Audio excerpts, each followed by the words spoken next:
A continuación, pasaremos al desarrollo del conversatorio, el cual tiene como tema la interdisciplina en el estudio del patrimonio.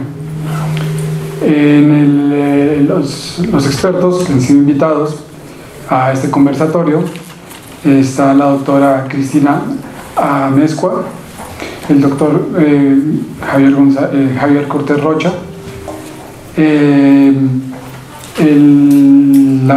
al lugar del doctor Jesús González Esmal ha tenido que ausentarse, ha dejado en su lugar a la maestra Marta Jarquín. Está el doctor Javier Delgado y está el doctor Gustavo Garza Merodio.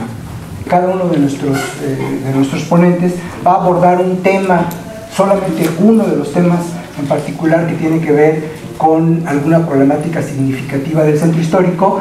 El doctor Cortés Rocha le pediría que nos hable sobre la problemática de la vivienda en el centro histórico, por qué se está despoblando, por qué los programas que se han instrumentado para repoblar el centro han fracasado o han tenido muy poco éxito. Para la doctora Cristina Amezcua, quien es antropóloga y investigadora del CRIN, ella ha venido trabajando el tema del patrimonio intangible. También es especialista en migraciones, pero en esta ocasión probablemente nos vamos a concentrar en la primera parte, que no está nada fácil, pero bueno, está. A la licenciada Marta Jarquín, quien ella es asistente del doctor González Esmal en la autoridad del centro histórico, te pediría que nos hablaras, digamos, que hicieras un corte transversal, transdisciplinario, de los problemas que van a hablar nuestros tres conversadores, ¿no? Y de manera de, en ese momento tal vez el doctor Cortés Rocha nos tenga que dejar, pero continuaremos nosotros con ese diálogo. Por su parte, al doctor Gustavo Garza, quien es investigador del Instituto de Geografía, él es geógrafo de su formación inicial, y en esta ocasión le hemos pedido que nos hable sobre el tema del patrimonio histórico, la vulnerabilidad del patrimonio histórico particularmente ante fenómenos físicos como es el sismo y como son las inundaciones. Entonces tú tendrás la tarea nada fácil de hablar de los tres, y en medio, como ustedes saben, el formato del conversatorio permite que si hay una intervención corta, una pregunta corta de parte del público, se puede hacer en ese momento. Y entonces, sin más trámite, le pediría a Javier que nos dé su... Con mucho gusto. Bueno, para nadie es una novedad el hecho de que el centro histórico se ha venido despoblando. El centro histórico hoy, como vimos en los planos, las plantas bajas son comercio, y en muy buena medida las plantas altas son bodegas o están abandonadas o son espacios subsidiarios de los comercios, pero la vivienda se ha venido hacia abajo, el número de viviendas y la calidad de las viviendas. La Ciudad de México, si nosotros la analizamos en el periodo en el prehispánico, tenemos las descripciones de los barrios, el funcionamiento, una lógica, un orden admirable. Y después en el periodo virreinal, pues también la vivienda era todo. En el Palacio Virreinal vivía muchísima gente. Las casas del Marquesado del Valle, pues era una verdadera ciudad que iba desde la calle de Tacuba hasta lo que hoy es Madero, hasta la calle de San Francisco, y luego desde aquí del Zócalo hasta la calle hasta Isabel la Católica. Y otra cosa, las casas nobles tenían varias familias viviendo en el interior, y muchas veces lo que llamamos las accesorias. Si ustedes ven la casa de los condes de Santiago de Calimaya, el museo de la Ciudad de México, tenía, dando hacia afuera, una serie de locales que se rentaban los dueños eran una de las familias más nobles de México, pero rentaban las accesorias, que eran las famosas casas de taza y plato, donde abajo había un taller o un comercio, y se subían unas escaleritas y ahí estaba la vivienda. Y iguales estaban en el exterior del Colegio de las Vizcaínas. El Colegio de las Vizcaínas, por varios de sus costados, está rodeado de estas casas de taza y plato que le proporcionaban ingreso a los propietarios, a la gente de dentro. Entonces había toda una gran solución de vivienda, y finalmente para otras muchísimas gentes había las llamadas vecindades, que eran unas casas muy modestas de 2 habitaciones normalmente, y que compartían los lavaderos y el retrete, ¿verdad?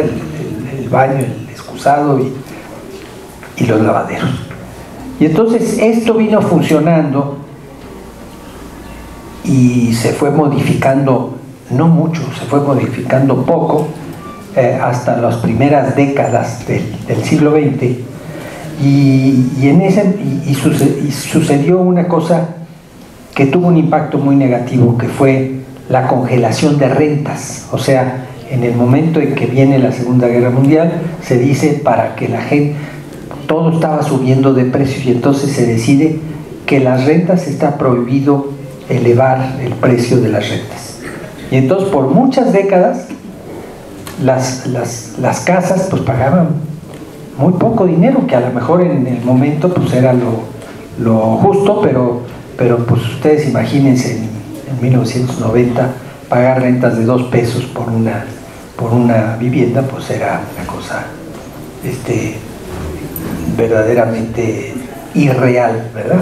Eso hizo que los propietarios no le volvieran a meter un peso a las viviendas, y las viviendas se fueron deteriorando. Y entonces el parque inmobiliario de la ciudad pues se vino siendo muy castigado. Se iban cayendo las casas, a veces el propietario fomentaba que se cayera para poderla ya dedicar a otro uso. Y aunque se descongelaron en cierto momento, no hubo una recuperación importante. Decíamos que el tipo de comercio que se ha establecido en la Ciudad de México es muy distinto del que existía hace unas décadas. Hace unas décadas el comercio de la ciudad estaba aquí en el centro. O sea, el Palacio de Hierro y Liverpool, como hoy, eran 2 grandes tiendas, pero eran las únicas del país. O sea, no había otro Liverpool en ninguna parte, no había otro Palacio de Hierro en ninguna parte, y estaban otras semejantes, al puerto de Veracruz, el centro comercial, etcétera, etcétera. Y en algún momento el comercio empezó a salir del centro. Se puso el Palacio de Hierro en la colonia Roma, el Palacio de Hierro Durango, la colonia Roma. Apareció un Sears en Insurgentes, después un Liverpool en Insurgentes y otro en Polanco, y pues se empezó a salir el comercio. Cuando yo estudié, nosotros teníamos que venir a comprar el material de dibujo al centro. Veníamos a comprar los instrumentos de dibujo en las grandes casas, en Calpini, por ejemplo, y el material de dibujo en República del Salvador, en una tienda que se llamaba Luis Méndez Jiménez. Ahora se llama Lu Men. Era Luis Méndez Jiménez. Ahí veníamos a comprar nuestras hojas, nuestros cartones, ilustración, ¿no? Además, entonces, a todo venía uno al centro. Al dentista, al notario, a la universidad estaba en el centro. Entonces, por un lado, pónganle ustedes el tema de la congelación de rentas. Por otra, la salida del comercio. la salida de la universidad. Pero la universidad tenía, imagínense que los estudiantes todos comían aquí en el centro, había negocios muchos de comida en el centro. Entonces va cambiando, van saliendo y se va depauperando. El centro se va depauperando. Unos usos van siendo sustituidos por otros de menor valor, menos prestigiosos.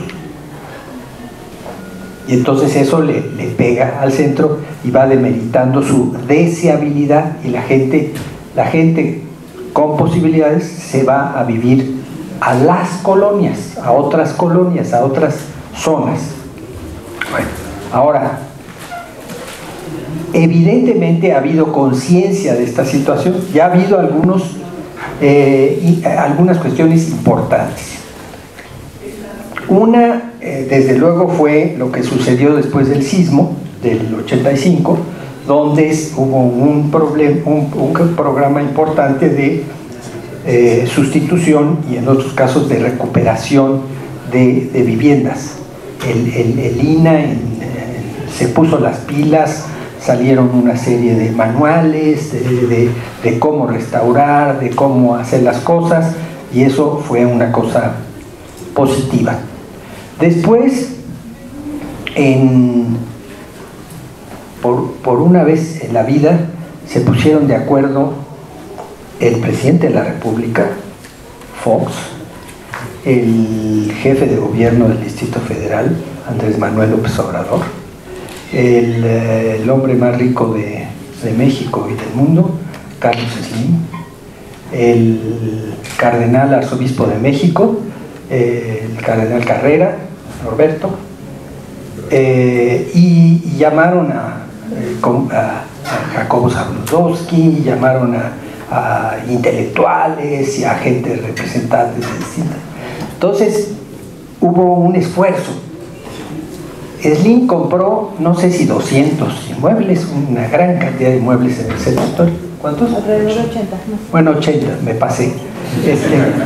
Y entonces esos los convirtió en departamentos para rentar. Y sí se rentaron muchos. Y a sus colaboradores, a sus funcionarios, los obligó a venirse a vivir al centro. Pero bueno, claro, son 80 edificios, si quieren ustedes, por 20 departamentos en cada uno, pues serán 1,600 departamentos, no era tanto. El gobierno de la ciudad, con el INVI, con el Instituto de Vivienda del Distrito Federal, hicieron un ensayo extraordinario que yo los invito a ver. Se llama La Covadonga, queda aquí cerca, lo hizo Suárez Parellón, si no me equivoco.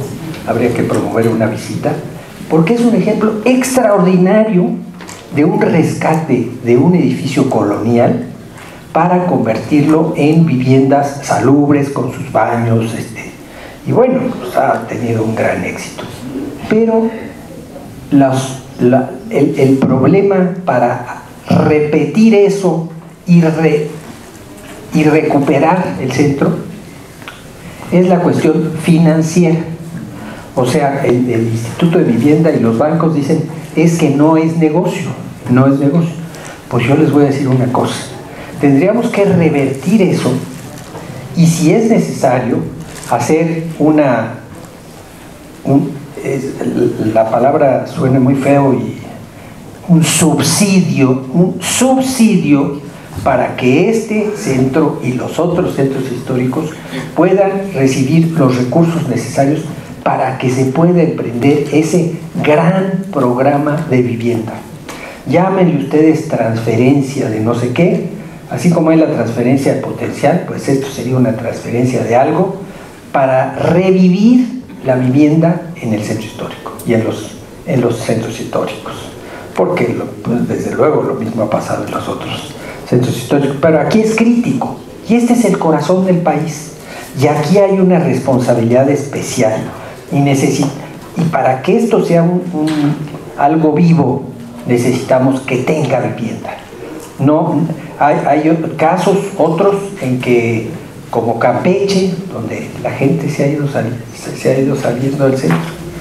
En Venecia es igual, pero en cambio en París hay vivienda hasta en el mero centro. En Madrid hay vivienda hasta en el mero centro. Entonces necesitamos una forma indispensable de rescatar el centro, es que haya más vivienda, que nuestras plantas altas estén llenas de gente y que haya tintorerías y que haya escuelas y que haya diversión para niños. El centro no tiene niños, tiene muy pocos niños. Entonces, vivienda es vida para el centro histórico. Gracias.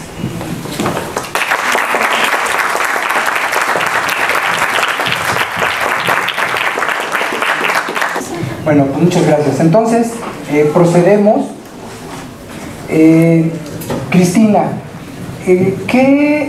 bueno, ya sabemos la propuesta muy interesante, muy provocadora, muy estimulante del patrimonio intangible, pero ya ahora sí que en concreto, ¿cómo lo podemos, aunque es intangible no lo tocamos, pero cómo podemos entrar en ese tema ahora sí que directo?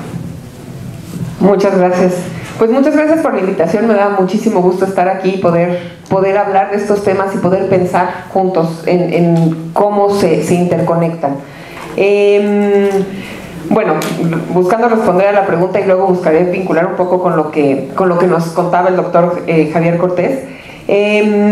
El patrimonio inmaterial, estamos acostumbrados a que cuando pensamos en patrimonio pensamos casi siempre en el patrimonio monumental, el patrimonio edificado, ese que tenemos perfectamente identificado como emblema de nuestra identidad, de la nación. Tenemos las pirámides, tenemos, bueno, aquí en el centro histórico basta voltear para donde sea para ver ese patrimonio. Uno de los grandes temas cuando trabajamos desde diversas disciplinas el tema de lo patrimonial es justamente dónde se trazan y por qué se trazan las fronteras entre un tipo de patrimonio y otro. ¿Por qué hay patrimonio material y patrimonio inmaterial y patrimonio subacuático y patrimonio urbano y patrimonio natural? En fin. Al final de cuentas, creo que vale la pena regresarnos un poquito y pensar qué es el patrimonio. El patrimonio no existe nunca en sí mismo, es una construcción social que constituye nuestro ámbito de vida. Entonces, digamos, para mí lo central del patrimonio es este tema de que se construye a partir de una valoración colectiva. En ese sentido, podemos decir que es muy difícil trazar estas fronteras de las que les hablaba hace un momento entre los distintos tipos de patrimonio, porque finalmente, bueno, pues ciertamente el patrimonio intangible, pues al ser intangible no lo tocamos, pero sí tiene una expresión visible, palpable, gustable. Ahorita voy a entrar un poco a hablar específicamente del patrimonio intangible, pero lo mismo pasa con cómo distinguimos el patrimonio cultural del patrimonio natural. Si finalmente pues es dificilísimo encontrar alguna zona, una región natural que no haya tenido alguna intervención humana. Entonces, todo esto para decir que esas fronteras, esas tipologías que creamos son de alguna manera falsas, en el sentido de que la experiencia humana es mucho más integrada y mucho más integral que estas divisiones que establecemos. Sin embargo, es importante establecerlas en algunos contextos y para ciertos fines, para poder entender y estudiar y analizar los patrimonios, pues de pronto es necesario hacer estas distinciones. Para poder cuidarlos, para poder diseñar políticas públicas específicas, no es lo mismo ocuparnos de que un monumento histórico no se vea deteriorado con el tiempo, con el uso, con el desgaste natural. No necesitamos el mismo tipo de política pública para cuidar ese monumento que la política pública que necesitamos para cuidar, por ejemplo, que una lengua no se pierda o que una danza, que es fundamental en la identidad de una comunidad, no se pierda. Necesitamos políticas públicas distintas. De ahí la distinción, de ahí la utilidad de estas segmentaciones que hacemos, pero creo que es importante que siempre recordemos que son útiles hasta cierto punto y después vale la pena volver a colocarnos en lo holístico, a volver a pensar al patrimonio en sus múltiples dimensiones que se interconectan, que interactúan, etc. Entonces, bueno, pasando al asunto concretamente mi tema del que sé, que es el patrimonio inmaterial. Bueno, definirlo es complicado y al mismo tiempo muy fácil porque todos tenemos algún referente, algo claro, eso es. Vale la pena decir que el concepto se acuñó en la UNESCO a partir de los trabajos para la construcción y aprobación de la Convención para la Salvaguardia del Patrimonio Cultural Inmaterial en 2003, pero no fue un término que creó la UNESCO desde arriba, se fue construyendo a partir de un proceso que tomó décadas antes, al 2003, de discusión, de cabildeo político, de reflexión intelectual, buscando cómo reconocer esa parte del patrimonio de aquellos pueblos que no tienen o no tienen tantas expresiones monumentales como las culturas europeas, por ejemplo. De pronto pueblos en África que decían, bueno, pues nosotros no tenemos una gran catedral, entonces parece que no tenemos patrimonio, pero sí tenemos.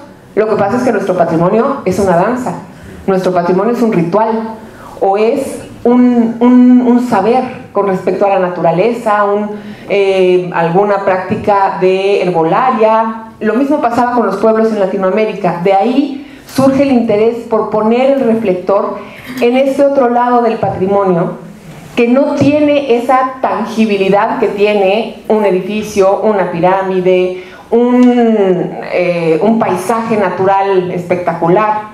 Hay muchos otros patrimonios que forman parte fundamental de la identidad de un pueblo y que sin embargo están vivos, en constante movimiento. Eso es el patrimonio inmaterial, es patrimonio vivo, patrimonio que se va construyendo y transmitiendo de generación en generación y que está conformado por una amplia gama de cosas.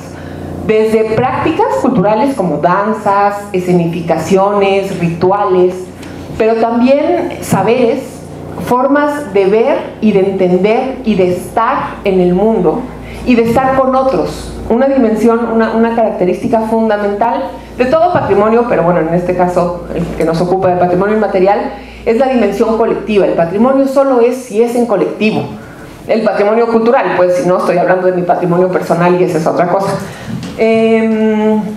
Entonces, digamos que justamente volviendo al asunto de las divisiones, de las fronteras que trazamos, pues ¿qué es el patrimonio inmaterial? ¿Es el mole que nos comemos? Pues sí, está expresado en el mole, pero lo que forma parte del patrimonio inmaterial es el saber hacer detrás de ese platillo, por ejemplo, o el conocimiento relacionado con las propiedades medicinales de las plantas. Eso forma parte del patrimonio inmaterial cuando una comunidad lo reconoce así. Ahora, aquí quiero un poco orientarme hacia el tema del centro histórico y de los contextos urbanos. Algo que pasa frecuentemente es que tendemos a pensar, cuando hablamos de esto de las costumbres, las tradiciones que se equiparan frecuentemente con el patrimonio inmaterial, es que solo son propias de los pueblos indígenas o de contextos rurales, no de las ciudades. Y bueno, esto es un tema complicado porque, bueno, ciertamente hay una enorme cantidad de patrimonio cultural inmaterial en las ciudades, en este caso en el centro histórico. Basta detenernos a ver, por ejemplo, a los grupos de concheros que están día con día en el Zócalo y que funcionan como una comunidad. No es nada más gente que viene, se pone su disfraz, danza y se regresa. Tienen todo un toda una forma de ver y entender el mundo, y hay una razón específica por la que danzan aquí y no en otros lados. Eso por ponerles un ejemplo. Sin embargo, una de las dificultades de pensar al patrimonio inmaterial en contextos urbanos tiene que ver con el enorme reto de cómo podemos definir a la comunidad urbana o a la comunidad del centro histórico. En efecto, es mucho más fácil, aunque también es problemático, pensar en la comunidad de los Tzotziles en Chiapas, o en la comunidad yo qué sé, Hueyapan, Morelos, un pueblo chiquito de 400 habitantes. Ahí uno piensa, bueno, hay un sentimiento de comunidad. ¿Qué pasa con las ciudades? ¿Se construye ese centro de esa idea de comunidad, por ejemplo, a partir de los barrios? Pues a veces sí. Hay barrios en la Ciudad de México que tienen una verdadera identidad y que la recrean constantemente a través de prácticas culturales como sus fiestas patronales, como sus ferias, como diversas prácticas que les dan identidad. Pasa también, y están en la Ciudad de México, los llamados pueblos originarios, que también tienen todo este bagaje cultural. Pero la pregunta es, ¿y todos los que no son parte de un barrio, y todos los que no se sienten parte de un pueblo originario, tienen patrimonio inmaterial? ¿Pueden definirse como comunidad? Yo creo que ahí tenemos un enorme reto, los que trabajamos estos temas, para entender cómo se configuran de manera distinta estas comunidades urbanas y cómo sí tienen prácticas que los identifican, pero son prácticas diferentes, que no forzosamente es aquello que asociamos con tradición, aunque se han convertido en tradiciones.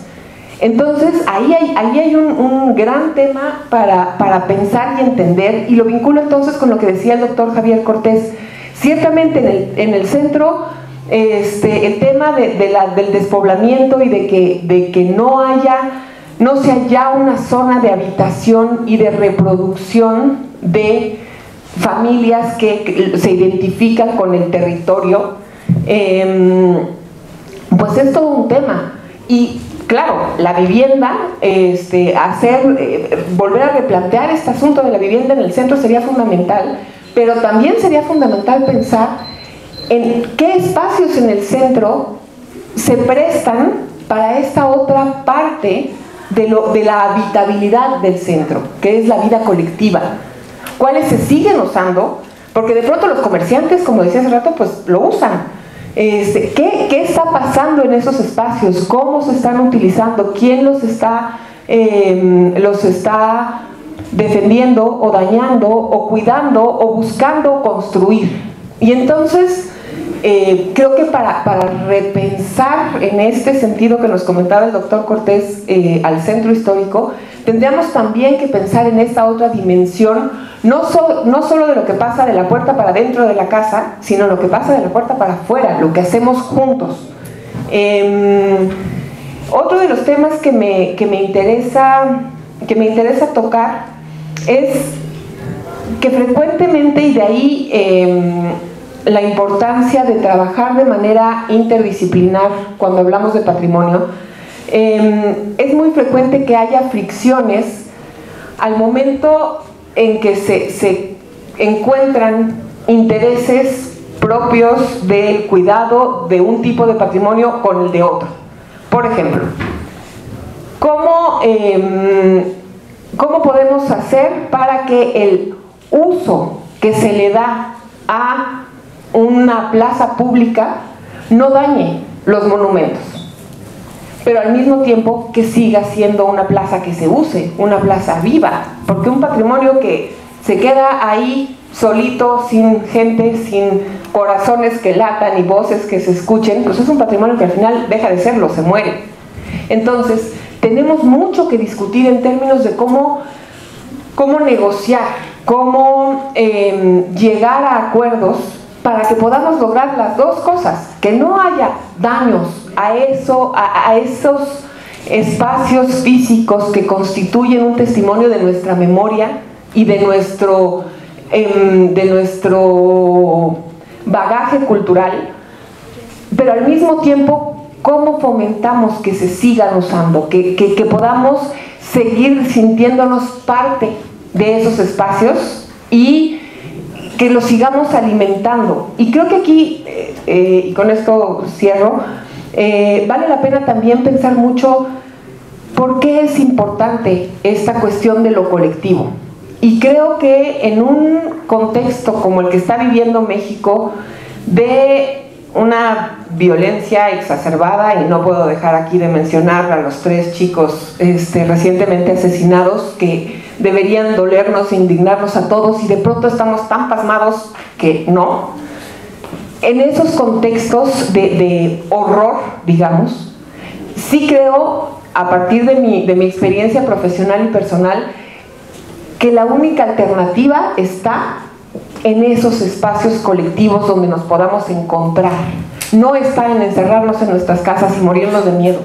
Está en construir ese ser juntos para poder mirarnos, voltear a vernos e identificarnos como parte de algo común, aunque tengamos muchísimas diferencias, aunque haya cosas en las que no nos vamos a poner de acuerdo, aunque haya, en fin, todos los conflictos que pueda haber. Ese espacio de lo común es algo que tenemos que construir, y el patrimonio es un dispositivo que sirve para fortalecer esos espacios de lo común, el patrimonio en toda su amplitud.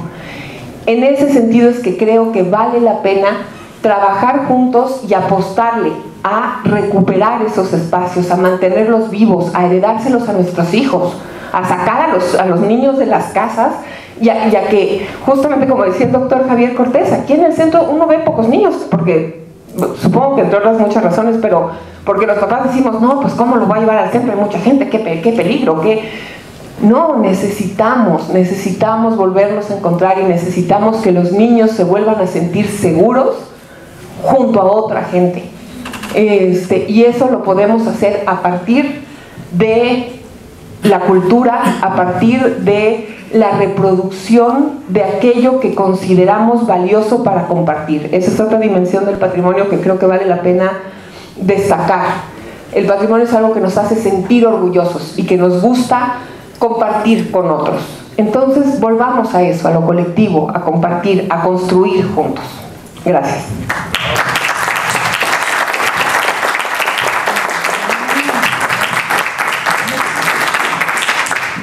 Bueno, pues muchas gracias. Colocaste un buen número de temas que seguramente vamos a regresar a ellos, pero yo antes de pasar la palabra tengo una pregunta muy específica.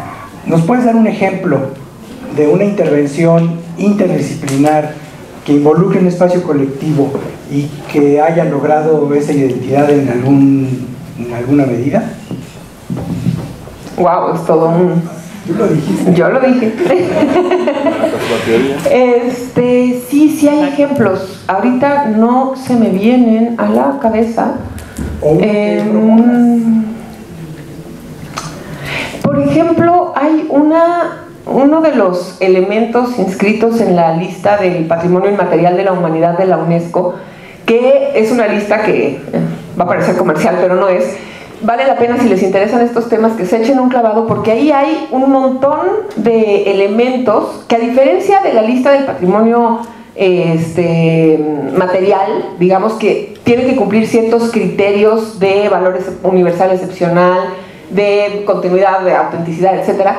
En el patrimonio material es distinto. Entonces esa lista está constituida por un montón de cosas a lo largo y ancho del planeta que son testimonio de la creatividad humana. Entonces, bueno, nada más para decir, vale la pena echarse un clavado a que vean qué hay ahí. Está accesible en internet. Bueno, uno de los primeros elementos que fue inscrito en esa lista fue una plaza, si no me equivoco, espero no equivocarme, y si no, la siguiente vez que venga lo corrijo, que se llama Yema El Fna, en Marruecos, y que justamente, bueno, fue una inscripción que tuvo sus polémicas porque fue una inscripción, teóricamente el patrimonio inmaterial debe ser propuesto y salvaguardado por las propias comunidades. En esta plaza hubo una intervención más desde arriba, desde un grupo de intelectuales internacionales, entre los que me parece que estaba Juan Goytisolo. Pero bueno, justamente se buscó conjugar estos dos criterios: conservar el espacio físico de la plaza, pero al mismo tiempo las prácticas que ahí se daban y que tenían que ver con, desde la venta de especias, esta práctica del encantamiento de serpientes, que sí se da con una flautita y la serpiente sube, un montón. Es una plaza, según he leído, muy boyante de danzas, de música, de comida, de olores. Eso yo no conozco, espero algún día poder ir, pero eso es lo que he leído. Y entonces entiendo que ese fue un buen ejemplo de cómo se logró articular las dos dimensiones. Un ejemplo de cómo no se logró del todo articular, pero se dieron procesos de negociación muy interesantes, fue el tema de Real de 14 y la ruta sagrada de Viricuta, donde ahí colapsaron, por un lado, los intereses no solo de la minera, sino también de muchos habitantes del pueblo de Real de 14 que querían que la minera regresara porque eran sus fuentes de empleo, con el pueblo huichol que quería que se preservara su territorio. Y ahí sigue el conflicto, no se ha logrado resolver, pero bueno, es uno de esos ejemplos en donde tocaría meterle mucha cabeza y mucha creatividad para lograr resolver, así como ejemplos paradójicos, y seguiré pensando en más, debe haber más. Me parece muy bien. ¿Y qué les parece? Ahorita te doy la palabra, Natalia. ¿Qué les parece si les pido, los invito más bien a que vayamos pensando en esta posibilidad de sitios, digamos, factibles, en donde podamos encontrar estas condiciones y pues bueno, estudiarlas? A ver, me han pedido la palabra Natalia, luego allá el señor, acá José Manuel y el señor que está aquí. No, yo diría que mejor terminaran y luego hacemos las preguntas. Bueno, no sé, pero como quieras. a ver, sí es una pregunta, pero de rapidísima. Es muy breve. Tu reflexión me hizo pensar en el tacit knowledge como una, o sea, mi pregunta es justo, si este tacit knowledge podría ser un patrimonio, digamos, de la cultura o de las prácticas científicas. Allá atrás, por favor. Sí, mi pregunta sería para la doctora Vesco en el sentido de ese patrimonio inmaterial que conlleva la identificación de un barrio o la identificación de las familias que generación tras generación han venido realizando una actividad. Yo estoy ahorita quizás planteando la Plaza de Santo Domingo como un ejemplo. El inmueble como tal, los portales como tal tienen un valor de patrimonio, por el aspecto cultural y de identificación que ha tenido el centro histórico. Y por el otro, la actividad desde escribanos de siglos atrás a la fecha que han venido manejando una tradición hasta de identificación o de comunicación a través de las cartas, a través de poemas, ese tipo de patrimonio que quizás tiene lo tangible, pero también tiene lo inmaterial. Y por el otro también plantear lo que comentaba el doctor Cortés Rocha, el valor que tienen las ciudades en cuanto a que su centro histórico tiene un valor muy alto, y cómo ha venido trabajando o cómo se trabaja a través de una transferencia o a través de un fideicomiso para revalorar y darle una transformación al centro histórico. A raíz del sismo del 85, el Fondo de Vivienda transformó ciertas áreas del centro histórico, y se ha venido trabajando también ciertos corredores del centro histórico, Corregidora, Regina, la misma calle peatonal de Madero. Entonces, quizás esas experiencias pudieran en un momento dado poder llevar a otros ejemplos dentro del centro histórico. Y la figura de fideicomiso, ¿qué puede darse a través de un fideicomiso para nuevamente resurgir esas inquietudes que se tienen del patrimonio del centro histórico.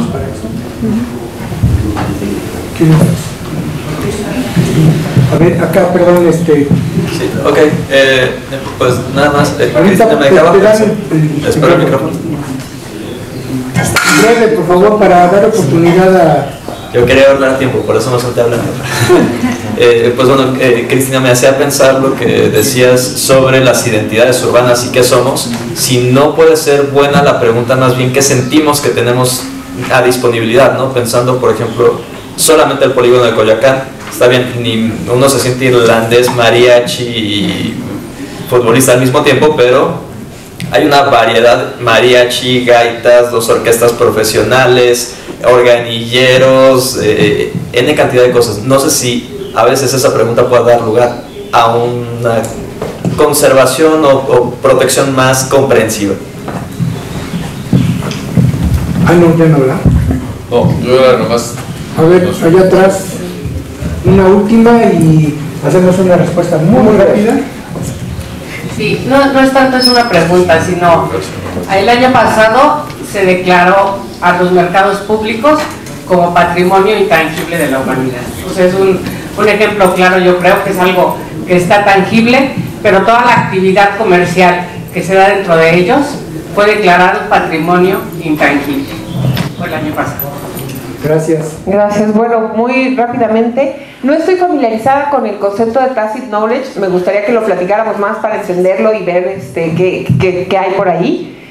Por otro lado, con respecto a la Plaza de Santo Domingo, sin duda, justamente estas profesiones, estos saberes, estas cosas que se reproducen en estos espacios, pues claro, o sea, tenemos ahí distintos tipos de patrimonio que están coexistiendo y que contribuyen a hacer de ese espacio y de su gente lo que son. La titulación express. La titulación express. Sí. O sea, ¿quién no conoce? ¿Quién que haya hecho una tesis no sabe de la Plaza de Santo Domingo, aunque en su vida haya venido al centro, ¿no? Y esto de que mencionas de la diversidad y los polígonos, sí, sería una alternativa. Es un poco pensar qué es lo que hay, como acabas de decir. Otra posibilidad que estoy explorando, y otras personas también, es el asunto de pensar en las comunidades de prácticas. O sea, aquellos que hacen, yo qué sé, danza folclórica, o aquellos que hacen, en fin, las comunidades que se identifican no por una historia compartida, sino por un interés compartido, que muchas veces se va transmitiendo de generación en generación, de músicos, entonces bueno, por ahí hay cosas para pensar. Y pues los mercados ciertamente son de los lugares más ricos en temas culturales. Muy bien, muchas gracias. Bueno, Gustavo, creo que te toca un salto nada fácil de resolver. ¿Cómo pasamos de lo intangible a lo tan tangible del 7.8, 8.2 que fue? ¿O el sismo? El del 85. No, el del que acaba de pasar. 7.1, ¿no? No, sí, fue 7.1. O las inundaciones, que supongo que vas a hablar de eso, del siglo XVI, XVII, que duraron varios meses. La ciudad estuvo inundada varios meses. ¿Años? En el siglo XVII, sí. Adelante. Bueno, es que me vaya para allá. Bueno, en realidad, bueno, yo acepté este reto de hablar de patrimonio y vulnerabilidad. Son dos temáticas que hasta este evento había tratado por forma separada. En cuestiones de patrimonio he trabajado tanto centros históricos como últimamente itinerarios culturales, y vulnerabilidad pues la había trabajado más bien pues con la gente que trabaja estas cuestiones desde una perspectiva histórica, ¿no? Hablar cuál puede ser la raíz de esto que llamamos vulnerabilidad. Cristina ya nos lo dijo, por supuesto tenemos que entender las cuestiones patrimoniales como un proceso social, ¿no? Eso yo creo que es fundamental, entender las cuestiones patrimoniales pues para poderlas dimensionar realmente en todas sus perspectivas. Antes de entrar en materia, me voy a salir un poco por la tangente porque lo traigo atravesado y si no lo digo, pues no me voy a sentir bien. Estoy dando un giro en las cuestiones que vengo trabajando. Voy a empezar a trabajar como geógrafo las cuestiones toponímicas. La toponimia es algo que voy a empezar a trabajar. y por supuesto yo lo inscribo. Las cuestiones toponímicas me parece que a la fecha no han sido consideradas como algo patrimonial. Por supuesto que el nombrar los lugares, el calificar a los lugares, el darles un nombre, por supuesto, creo yo, y por lo que he ido averiguando, pues por supuesto que también es una vertiente patrimonial. En ese sentido, por eso les digo, si no lo digo reviento, cuando el doctor nos propuso, el doctor Delgado nos propuso el título, y creo que fue cuestión de don Jesús el que se llamara de los centros históricos, y ese día yo brinqué y te dije, ¿ves? Ahí está el gran error de lo que estamos viviendo en este momento en términos jurídicos. Esto que era el Distrito Federal no puede llamarse Ciudad de México. ¿Por qué? Ahí lo estamos viendo. Ahí está la gran contradicción en el título de nuestro evento del día de hoy. Los centros históricos de la Ciudad de México, pues no tiene ningún sentido, porque ya lo hablamos aquí. Hay otros 10 o 12 o 14 centros históricos, ¿no? Bueno, como tiene que ver con las cuestiones toponímicas, y además creo que las cuestiones toponímicas están en ese puente entre lo tangible y lo intangible. Son lugares físicos los que estamos nombrando, sin embargo, bueno, hay toda la carga política, ideológica, intereses económicos, los que llevan al cambio de los topónimos, y los que a olvidar, a dejar de considerar los que fueron los topónimos tradicionales. Dicho lo cual, ahora sí entro a cuestiones de vulnerabilidad. Como dijimos, por supuesto tenemos que entender las cuestiones patrimoniales como un proceso social. En ello es indispensable integrar cultura, economía y sociedad, es algo que es, creo yo, indispensable.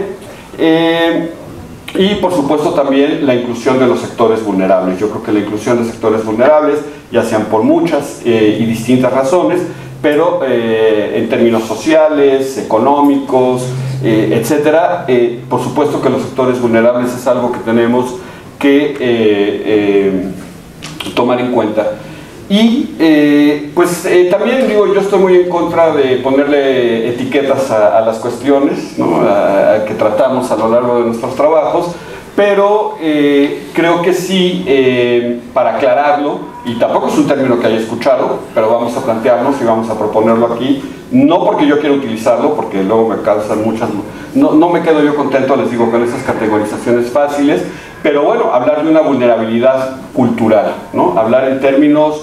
la vulnerabilidad social, también otra etiqueta. Yo creo que existe la vulnerabilidad ya, pero bueno, a veces tenemos también, por ejemplo, con algo que nosotros desde la geografía en cuestiones patrimoniales utilizamos mucho, que es el concepto paisaje, ¿no? También cuando se habla del paisaje cultural, bueno, para mí es redundante, pero a veces entiendo que se tiene que utilizar si en concreto estamos hablando para clarificar más, si estamos hablando de cuestiones patrimoniales, ¿no? Bueno, en cuanto a vulnerabilidad y patrimonio, ya en el tema en concreto, cuando uno hace una revisión de la literatura a nivel mundial, pues encuentra que los dos fenómenos más recurrentes son los terremotos y las inundaciones. Hay otra serie de categorías que se podrán analizar, pero bueno, en el caso de nuestra ciudad, del Centro Histórico de la Ciudad de México y de los centros históricos, de lo que espero que algún día le pongan otro nombre, Valle de México está en la Constitución. Yo no sé por qué le damos tantas vueltas, sería más integral. Esto es la barbarie. Claro que es la barbarie, y me salgo de nuevo el tema, porque es la consecuencia de, bueno, tiene que ver con lo que yo les decía, con los topónimos como valor cultural. Esto lo venimos arrastrando por lo menos desde el 29, con la ley, con la desaparición de los municipios en lo que era el Distrito Federal, la ley de la desaparición del Departamento Central, del área central de la Ciudad de México en el 74, si no me falla la memoria, la creación de las 4 delegaciones centrales. Ha sido una barbaridad jurídico-territorial tras otra, ¿no? Y bueno, llegamos a esto en esta administración, que bueno, a mí ya me parece el sucum de no tener idea realmente de lo que es la Ciudad de México, de lo que fue la Ciudad de México y de lo que fueron las otras entidades que configuraron esto que es el Distrito Federal.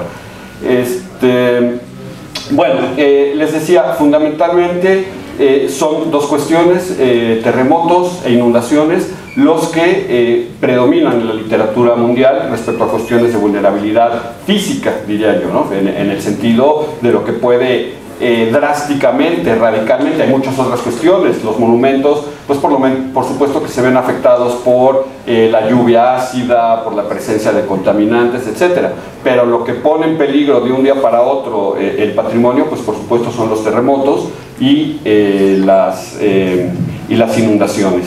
Y resulta que, bueno, no hay un laboratorio mejor para ello que el centro de la Ciudad de México. El centro de la Ciudad de México es víctima de estas dos cuestiones que son fundamentales y que más se tratan en la literatura mundial.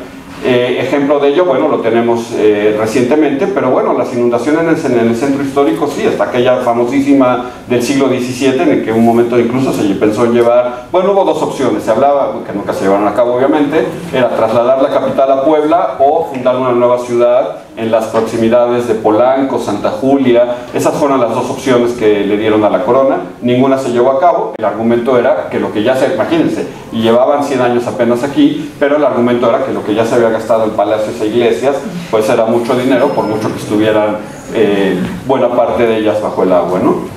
Entonces les digo, encontramos que hay una incidencia importante de lo que se discute en la literatura universal, y el mejor laboratorio para ello pues sería la Ciudad de México. Yo no tendría más que agregar de momento. Muy bien, muchas gracias. Con respecto a la de vulnerabilidad cultural, que me parece sugerente, hay una reflexión de un urbanista argentino de hace muchos años, pues yo era estudiante, imagínense. Él con respecto a este tema de ponerle nombre a todas las cosas, él decía que lo llamaba el nominalismo, como que ponerle nombre a todo. Decía, pues es una falsa discusión, porque pues no importa el nombre, pongámonos de acuerdo en lo que el contenido de lo que estamos hablando, y si quieres el nombre se lo cambiamos, pero si no estamos de acuerdo en de qué estamos hablando, ahí sí hay un problema conceptual. Y el otro comentario antes de torturar a Marta Jacquín, porque te voy a torturar, pero en buen sentido. La cuestión de la toponimia que ahora nos anuncias que vas a trabajar, no quiero dejar la oportunidad de hacer un comercial. Estamos preparando un atlas socioambiental, donde tú eres también coautor en uno de los capítulos, y es otro capítulo preparado por la doctora Yolanda Lastra, quien es una eminente ¿qué es antropóloga?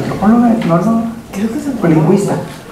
No sé, bueno, ella justamente su capítulo que le pedimos que preparara es sobre los nombres de distintos elementos del paisaje todavía presentes en el Lerma: cerro, río, arroyo, montaña, y bueno, se fue a hacer trabajo de campo en las comunidades, y es impresionante cómo justamente esta relación que tú nos acabas de hablar, y la que tú también aludes, pues la gente los usa así como que, pues sí, ahí está el cerro, y tienen su palabra, tienen sus topos, niña, específica para eso, ¿no? Bueno, ahora sí, Marta, un corte transversal. Bueno, pues a mí me tocó un poco el corte transversal, justamente como lo dice el doctor, y fue justo casi que a petición mía, porque se hablaba de la interdisciplinaridad, y también se hablaba justo en que hemos estado trabajando muy coordinadamente con él, pues que hemos estado haciendo la actualización del Plan Integral de Manejo, que también alude a la cuestión jurídica. Estuve alguna vez en una sesión con un jurista que él decía que los planes se hacían de manera sectorial, ¿no?, cuando realmente las problemáticas tendrían que ser abarcadas de manera integral, pero desde el ámbito jurídico ellos lo veían como algo como muy difícil de lograr, porque ¿qué se hablaba cuando se hablaba de integralidad? Yo nada más quiero recordar algo que siempre menciona el doctor Schmal y que me parece muy pertinente, es con respecto a lo que tú dijiste del tema de la paz, ¿no? Y cómo los horrores de una ciudad, y cómo es que nace la ONU, la UNESCO particularmente, y cuál es el objetivo. Justamente es a través del patrimonio reconocernos y diferenciarnos para lograr la paz. Ese es como el objetivo general de todos los que trabajamos dentro del patrimonio, y que a veces perdemos el foco, y que de repente creo que es muy pertinente traerlo, porque la palabra patrimonio de repente puede sonar muy pesada o muy ligera, ¿no? Y bueno, ahora como un corte transversal empezaré con el tema de vivienda, que nos hizo favor el doctor Javier de ilustrarnos un poco el diagnóstico hacia atrás y un poco también actualizar el tema cómo va ahora.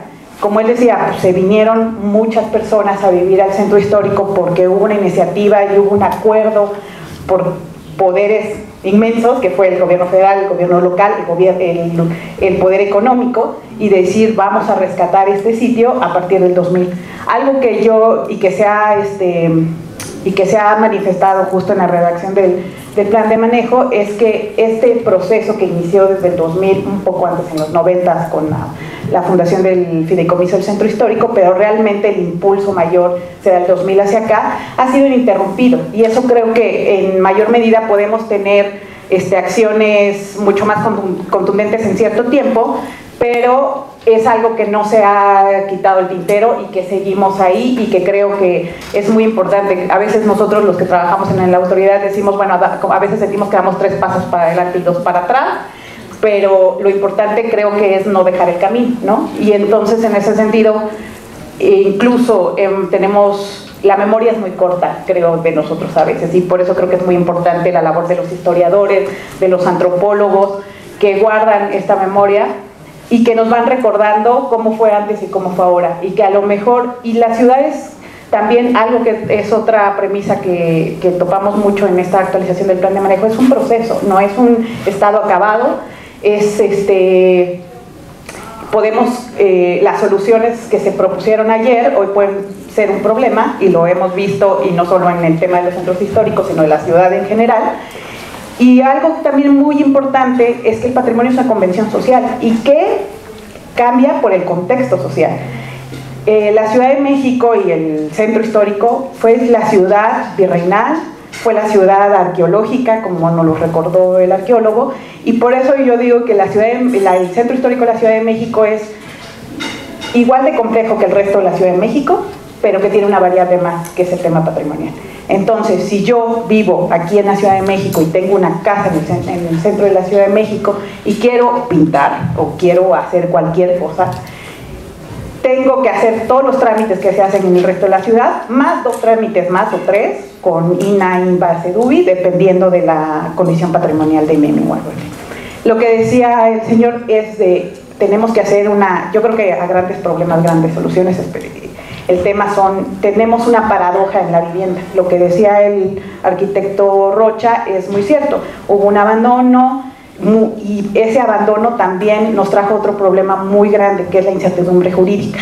O sea, estas personas que dejaron perder porque les pagaban 2 pesos de renta y no podía yo reinvertirlo, es un tema. Y ahí me une a otro tema de la vulnerabilidad. La incertidumbre jurídica trajo falta de mantenimiento.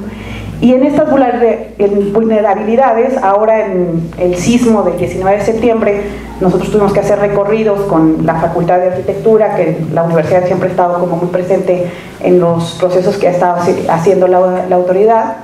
Vimos que los diagnósticos de los daños, la mayoría no eran por el sismo, eran por la falta de mantenimiento de estos inmuebles. Revisamos inmuebles de vivienda e inmuebles de escuelas, y las escuelas, que se supone que son responsabilidad del gobierno federal en coadyuvancia con el gobierno local, también tenían un grave deterioro por falta de mantenimiento. Entonces estamos hablando que no necesariamente, sí, el centro histórico sabemos que está casi alguna vez el director del Senapred dijo que realmente los mexicas, cuando fundaron la ciudad, realmente ya se habían cansado, pero debieron fundar la ciudad un poquito más al norte, ¿no? Entonces decía, yo creo que se cansaron, no es que vieron un águila, ¿no? Pero la vulnerabilidad del centro sí es por sismos, sí es por inundación, es por su cercanía con el volcán Popocatépetl, pero también tiene otra vulnerabilidad social por esta cuestión de falta de mantenimiento, certidumbre jurídica, etcétera, ¿no? Que tenemos muchos temas. Entonces creo que la integralidad y justo la transdisciplinariedad es algo que sí tenemos que fomentar mucho, y creo que el centro histórico puede ser el laboratorio de todas las profesiones, ¿no? Ahorita estamos trabajando con los geógrafos, porque creo que el tener un sistema y tener datos y tener información constante y tenerla en mapas nos da una visión. No es lo mismo ver el 10% que ver el 10% y en qué zonas, ¿no?, de la habitación, por ejemplo.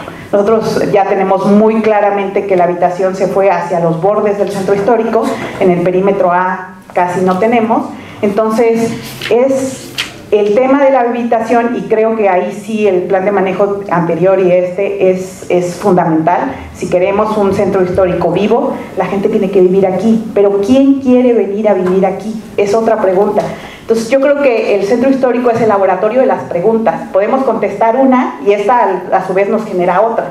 ¿Quién quiere venir aquí? Probablemente, o sea, lo que llevamos de los sondeos, creo que sí va a ser una población joven, porque además esto nos implica otros temas como la movilidad, los servicios, etc. Esta ciudad es la ciudad del siglo, o sea, tiene 700 años. Los autos, ¿a partir de cuándo?, ¿no? O sea, quien quiera venir a vivir aquí tiene que renunciar al auto de entrada, porque esta ciudad se diseñó cuando no había. Entonces y en el contexto actual, pues los metimos, pero nos está causando muchas complicaciones. Pero, ¿y si fue una ciudad vivible? Evidentemente. ¿Puede volver a hacerlo? Suponemos que sí. El tema de levantamientos de usos de suelo que hicimos con el PUEC, que nos ha arrojado unos números interesantes, nos demuestra en pocas palabras una falta de equilibrio en usos deseables. El comercio, lo que decía el doctor Javier Cortés Rocha, no es un uso indeseable. De hecho, es un uso que ha estado durante mucho tiempo, sigue estando, pero el tema es cómo equilibramos el uso con la conservación del patrimonio y cómo hacemos que este patrimonio siga siendo significativo para quien vive aquí, y cómo hacemos que el que vive aquí se sienta no castigado, sino premiado, porque también esa es otra.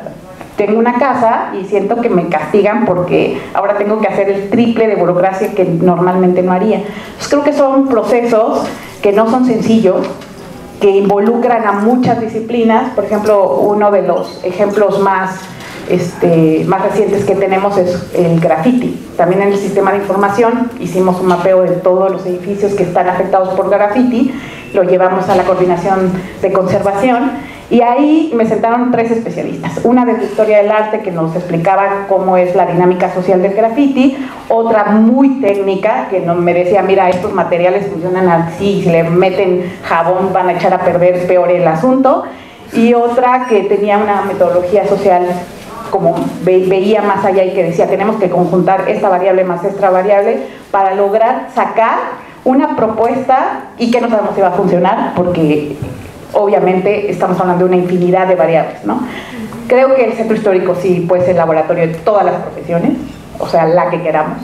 Eso es muy interesante, y creo que por eso es tan apasionante trabajar en este tema y en este sitio, ¿no?, y en este lugar, porque nos genera una cantidad de preguntas, respuestas, y respuestas que nos vuelvan a generar otras preguntas. Entonces, y porque además como ciudad y como proceso también va cambiando y el contexto social va cambiando. Entonces, creo que el conservar, ¿qué es lo que queremos conservar? Lo que decías, el patrimonio intangible. Si el patrimonio tangible es inasible casi, el tangible me parece como mucho más complejo, ¿no? ¿Qué vamos a determinar por patrimonio intangible en la Ciudad de México? ¿Los sonideros de Tepito? Yo diría que sí. Los mercados de la Merced, bueno, los mercados son patrimonio cultural de la ciudad, esa declaratoria la hizo la ciudad, no es de la humanidad. Y tenemos también mucha confusión en estas declaratorias.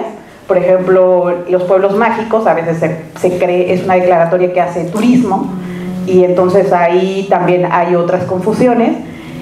Creo que todavía tenemos mucho por clarificar, y justo ahora la Constitución, incluso en la Ciudad de México, tiene ya un artículo donde se integra el patrimonio de la humanidad. Creo que, como ven, pues desde el ámbito jurídico, desde el ámbito de los riesgos, desde el ámbito social, desde el ámbito de la habitabilidad, en el plan integral de manejo tratamos de juntar y conjuntar todas esas variables, pero sin duda es un tema que va a seguir siendo muy complejo y que va a generar nuevas preguntas, y que creo que en ese camino estamos, y que es muy, muy valioso contar, como lo dijo el doctor Delgado, con la suma, ¿no? Ir sumando, porque seguramente nos van a dar una perspectiva muy diferente, porque cómo se gestiona todo eso, si todavía no lo tenemos claro como en un mapa, ¿cómo lo vamos a gestionar?, ¿no? Entonces es ir construyendo, creo, y creo que en ese camino estamos. Gracias.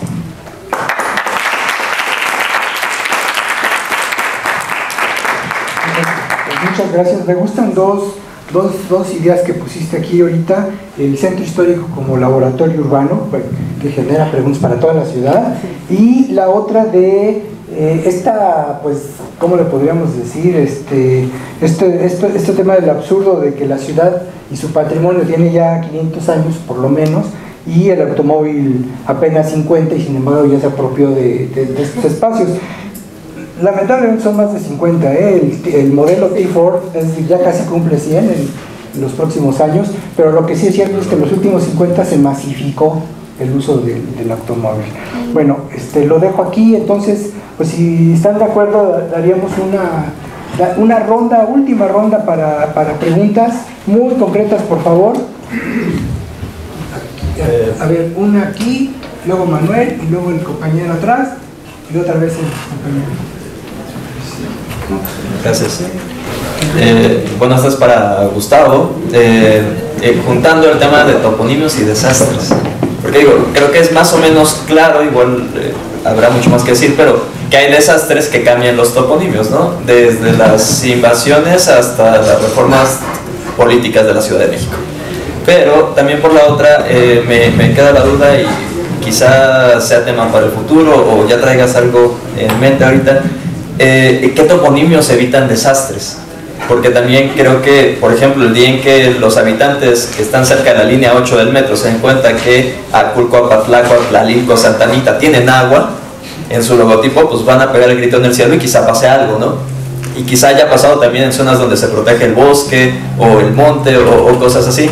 Entonces me llamaba la atención, ¿los toponimios nos están ayudando a preservar nuestro patrimonio? Sí. Bueno, sí. Sí. Claro. Manuel.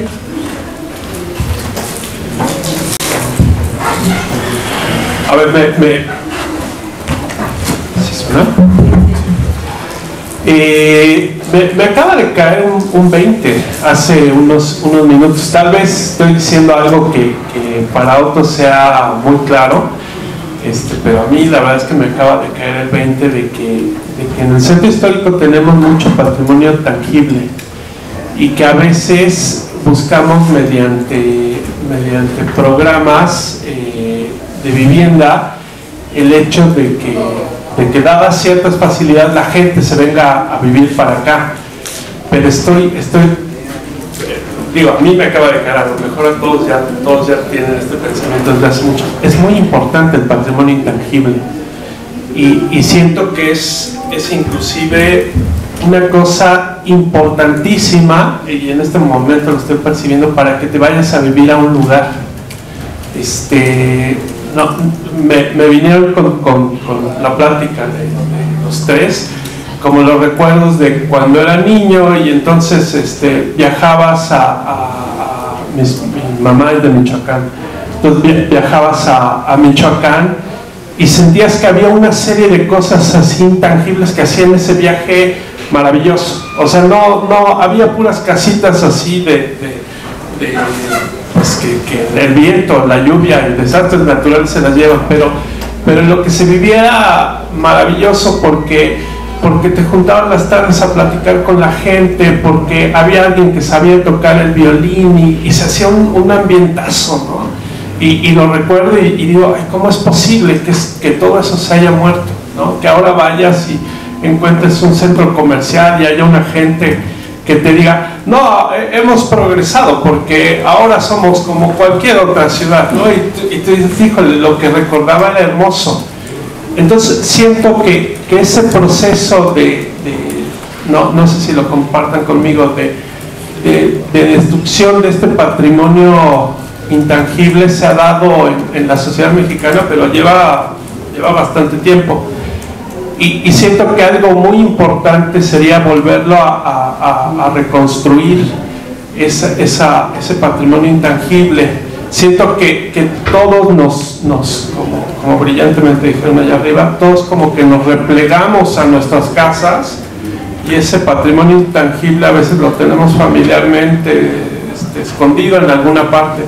¿Cómo hacer que ese patrimonio intangible vuelva a salir a las calles, vuelva a tener presencia en todos lados, ¿no? Me pregunto, hay muchos programas que a veces siento que pretenden reconstruirlo artificialmente y luego no le preguntamos a la gente qué hay dentro de su familia, de sus amigos, cuál es ese patrimonio intangible. A lo mejor eso es lo que habría que buscar y volverlo a sacar a las calles, ¿no? Es un pensamiento personal.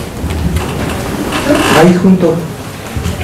Bueno, tengo dos preguntas. La primera se relaciona un poco con esto último que se comentaba, en el sentido de que en qué medida la patrimonialización de la cultura hace que la cultura se convierta en un proceso cerrado, cuando desde la antropología pues se ha pensado que más bien los procesos de reproducción cultural pues son abiertos.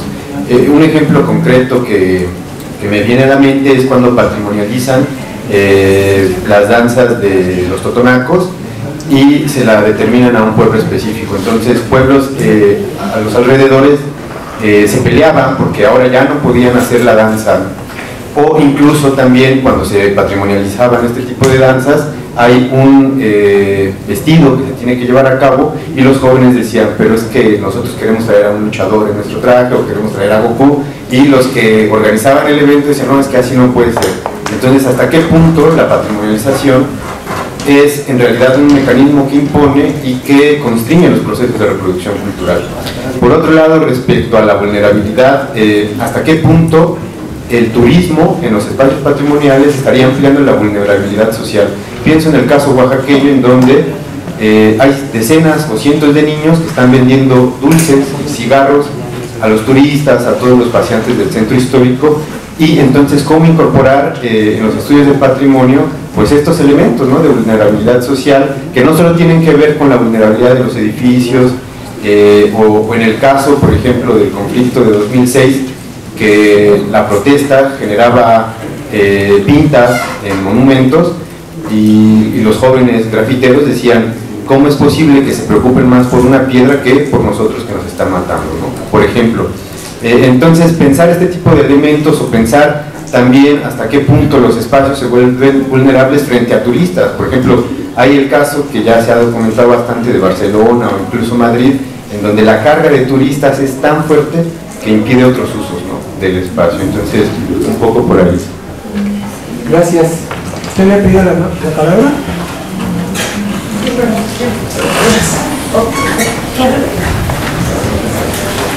Sí, nada más comentar que el término empleado por la doctora Marta Jarquín es muy válido, ¿no?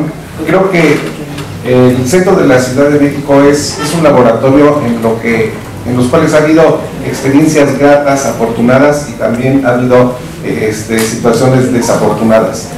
Pero el replicar o el trabajar constantemente en práctica 1, práctica 2, práctica 3 es muy válido para saber que las experiencias que se han tenido años atrás pueden en un momento dado retomarse. Lo que sucedió en el siglo del 85 permitió que terrenos subutilizados o vecindades ya a punto de caerse se hayan retomado para que el fondo de vivienda haya podido construir ahí habitaciones. Y por el otro, también sí es bien cierto de que muchos de los edificios con patrimonio en el centro de la ciudad están dañados, no tanto por cuestiones de sismo, sino por cuestiones de mantenimiento. Las políticas urbanas y arquitectónicas que han respetado las fachadas de esos edificios le dan ese rescate patrimonial al inmueble. Y ya en la parte interior de ese terreno, de ese predio, se pueden trabajar viviendas que pudieran tener esas políticas o esas normas de seguridad. Entonces, el término de laboratorio es muy válido como para que se consideren trabajos que se han venido haciendo años atrás. Y en cuanto al aspecto de la vulnerabilidad, yo creo que el ejemplo que daba el compañero en el sentido del graffiti o del respeto a nuestros espacios es también muy importante. Yo creo que ese elemento de vulnerabilidad debe de tomarse muy en cuenta. ¿Qué sucedió con la Alameda Central cuando recién inauguraron su piso y su transformación? La pintarraquearon. O cuando se hacen actos de manifestaciones, igual fachadas con patrimonio y fachadas con un carácter histórico también se dañan y se perjudican. Bueno, muchas gracias. Entonces, ¿ya no me falta nadie? No. Bueno, sí. Bueno, yo era un poco lo que mencionaba el compañero, un poco como que suena mucho que siempre estamos hablando del patrimonio y de la conservación, nosotros que somos los expertos, ¿no? Porque nos estamos interesados, pero somos 40 personas. En realidad, ¿cuántos de nosotros vivimos aquí que amamos el patrimonio y la conservación? Cuando estamos viendo al pasado y no estamos pensando en el futuro. Si queremos que alguien venga a vivir el centro histórico, ¿quiénes van a ser? Los jóvenes que no quieren carro, pero que por otro lado se ponen en tela de juicio. Voy a irme a vivir al centro histórico porque es patrimonial, porque es una conservación. No piensan eso. Se vienen a vivir al centro histórico por ciertas cualidades que ellos se encuentran que los enriquecen, no porque sea patrimonial, ¿no? Suena que siempre estamos queriendo todo que sea patrimonio. Hay que conservar que el niñito que vende cigarros, no, pues el niñito que vende cigarros tiene 50 años vendiendo cigarros, entonces el niñito tiene que ser patrimonio y tiene que vender cigarros en vez de irse a estudiar. O vender drogas en Tepito, no, pues vender drogas es patrimonial porque siempre se han vendido drogas.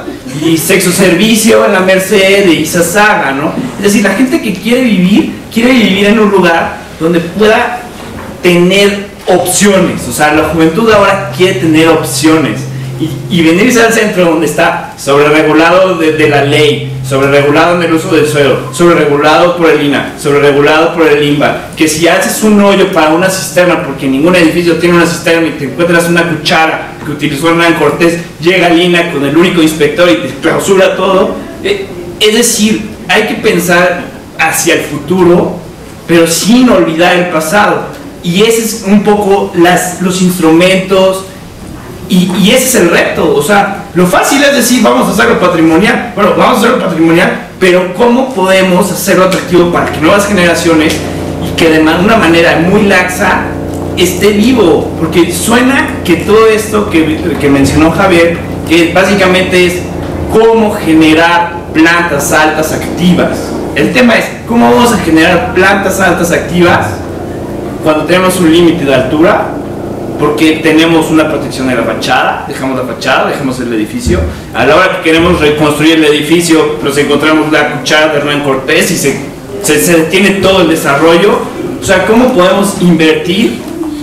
¿Cómo podemos impulsar a los desarrolladores a meterle dinero y que tengan una certeza de que quizá no es negocio, pero que con que salgan a tablas? Eso es lo que hizo Slim, ¿no? O sea, ¿por qué lo hizo él? Porque sabía que quizás no iba a generar el mayor desarrollo, el mayor capital, pero sí iba a mantener a tablas, ¿no? Y entonces todo el mundo dice, es que ya peatonizaron Madero y se plusvalizó la zona. Eso es mentira. Madero siempre ha sido la calle más importante de la Ciudad de México. Es donde estaban los plateros, así se llamaba.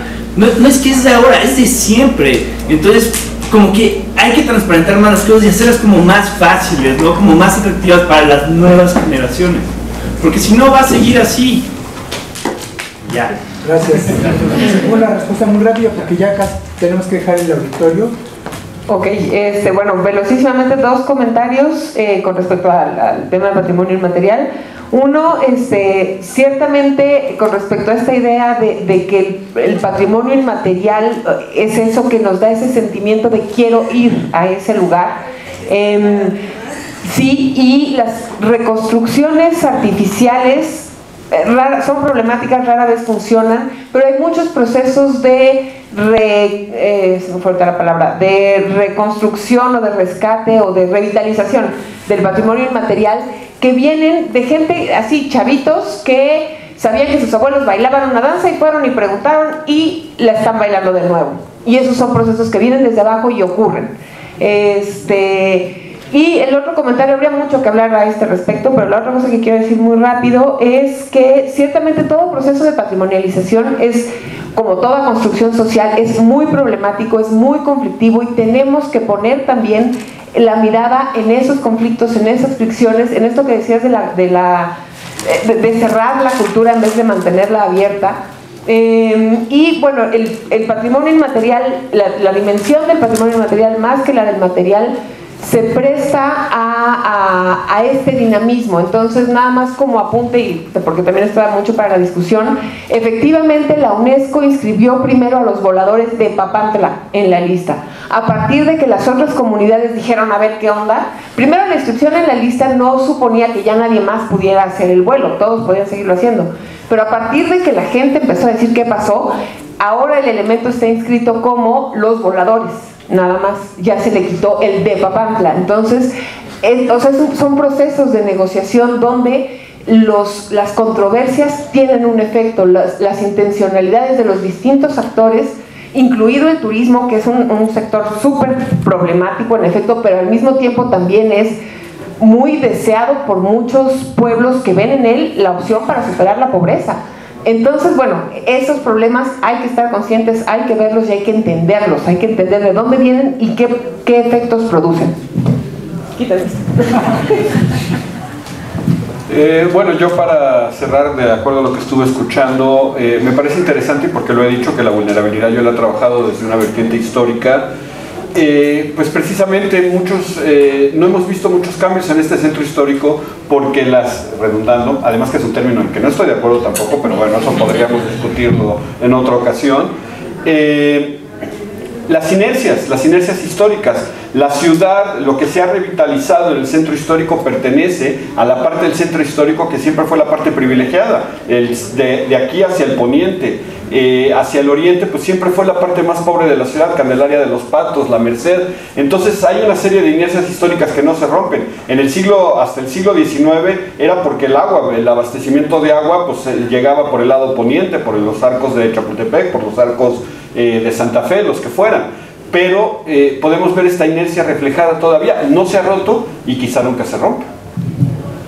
Gracias, Marta. Bueno, yo para cerrar sí estoy muy de acuerdo contigo. Creo que el tema de hacer patrimonio todo sí es una tendencia que tenemos, porque si lo valoro yo, creo que lo tiene que valorar todo el mundo igual. Entonces creo que es un tema muy amplio a discutir y que da para mucho. Y lo otro que tú decías de la sobreregulación, sí es verdad. O sea, el centro histórico es como el niño sobreprotegido, que lo terminaste siendo inútil, ¿no? Y lo terminaste dañando más de beneficiar. Creo que es una cuestión que ya se está empezando a trabajar. Falta mucho, por supuesto, porque las instancias, bueno, hicimos un mapa de actores, son demasiados los que inciden en el centro histórico, por eso se forma uno más de coordinación de todos ellos y de justo de llevar estas problemáticas, estos diagnósticos y decir entre todos tenemos que solucionarlo y darle seguimiento.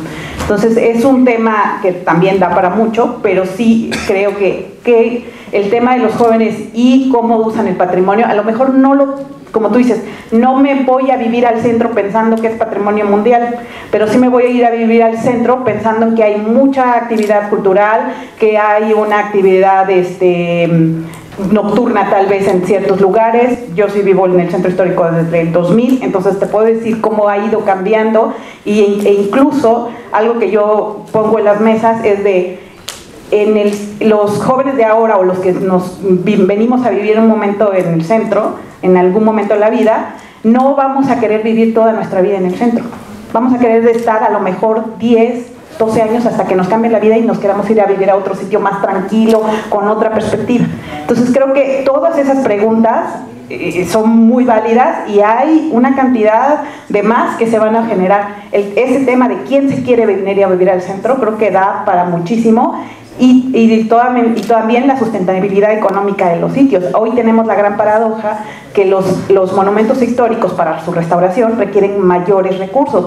Incluso en las escuelas hice un recorrido con el director del IFED y me decía, es que aquí en lo que repara una escuela en el centro histórico que me cuesta 40 millones de pesos, en escuelas al 100 le meto 2 millones a cada una, en cualquier otro lado de la ciudad, y reparo 15. Y finalmente yo, como funcionario, tengo que reportar cuántas escuelas reparé, no cuántos millones me gasté en una sola, ¿no? Entonces él dice, pues, y fíjate, desde esa perspectiva, él me dice, deberíamos sacar a las escuelas del centro. Y yo así con cara de no, o sea, bueno, entonces creo que no hay un problema sencillo en el centro. Creo que es un problema que tiene que ser abordado desde distintas disciplinas y de distintas visiones para tratar de dar una solución más o menos integral. Bueno, no me resta más que pedirles, agradecerles mucho su asistencia a este evento